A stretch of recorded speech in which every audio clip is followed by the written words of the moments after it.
إلهي لست للفردوس أهلا. La yukthir hammak maghadir yakun. Gak pernah, jangan perbanyak gelisah di hati kita. Maghadir yakun, sesuatu yang Allah takdirkan pasti akan jadi milik kita. Yang Allah sudah takdirkan pasti terjadi, tidak mungkin gak terjadi. Alladzi li ghairik la yasil ilaik. Sesuatu yang bukan milikmu gak bakal sampai kepadamu. Kalau emang bukan milik kita, bukan rezeki kita, mau kita usaha pala jadi kaki-kaki jadi kepala, dari keluar subuh sampai isya kita kerja, kalau Allah bilang 200 ya telo nyari 200 agak bisa. La tazidu wa la tanqus, enggak bisa bertambah, enggak bisa berkurang. Jadi kalau sudah ketentuan Allah seperti itu, enggak bisa bertambah, enggak bisa berkurang. Illa biqada'ihi wa qadarihi wa iradatihi, kecuali dengan ketentuan dan kuasa dan keinginan dari Allah Subhanahu wa taala. Dan juga enggak bisa terjadi suatu apapun kalau Allah enggak Subhanahu wa taala enggak berkehendak. Sesuatu yang terjadi di alam dunia ini adalah kehendak Allah Subhanahu wa taala. Enggak ada yang bisa melakukan, merubah suatu apapun kecuali dengan izin Allah Subhanahu wa taala. Makanya tadi kata Imam Haddad, alladzi li ghairik la yasil ilaik walladzi tusib lak hasilun lalik. Dan sesuatu yang dijatahkan untukmu, dibagikan untukmu, hasilun lalik, kau akan dapatkan. Kita diam-diam aja nih di rumah, tiba-tiba ada yang ketok, assalamualaikum Ustaz, bapak saya. Kita kagak apa-apa dibawain. Hasilun lalik.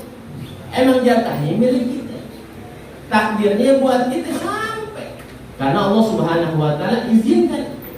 Tugas kita cuma ikhtiar, doa, usaha, annas mudabbir wallah muqaddir. Kita hanya berencana. Allah Subhanahu wa taala yang punya ketentuan kehendak itu semua.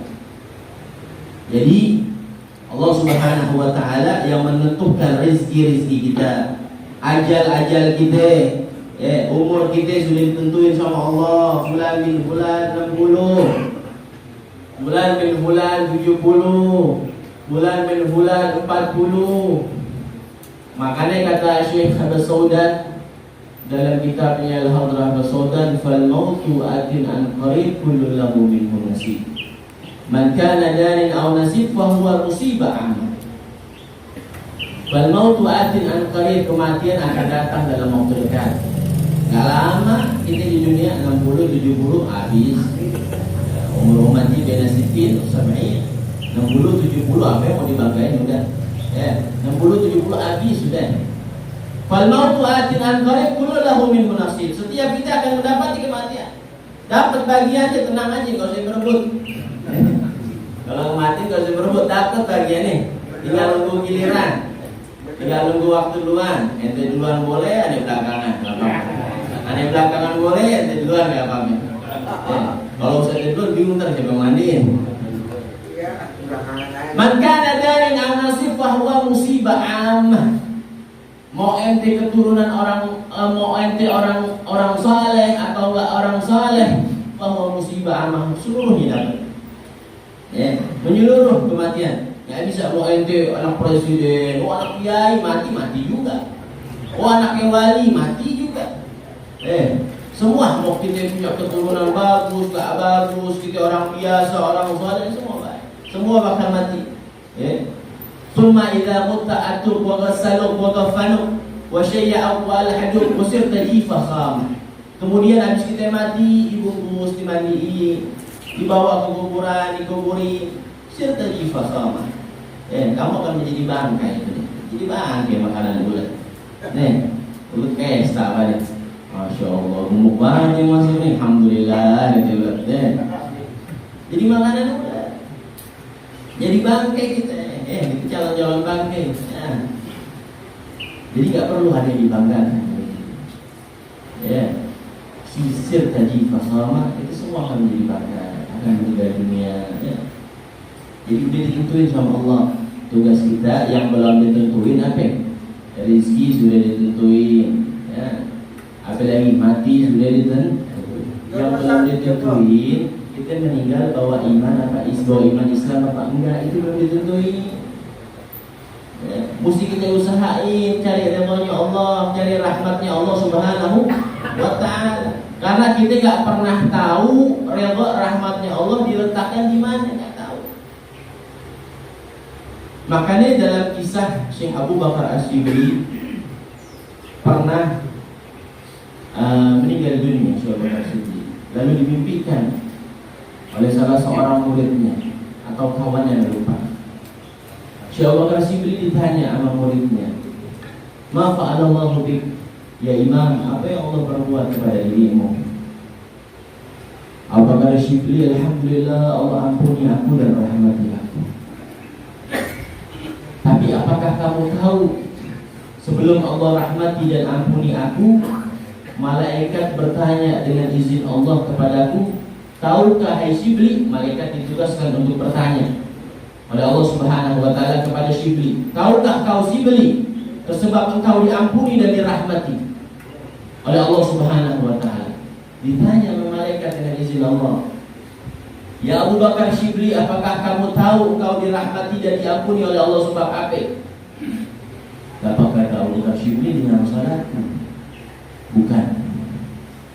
Dengan puasa zakatku? Bukan. Dengan ngajarku di jalan Allah? Bukan.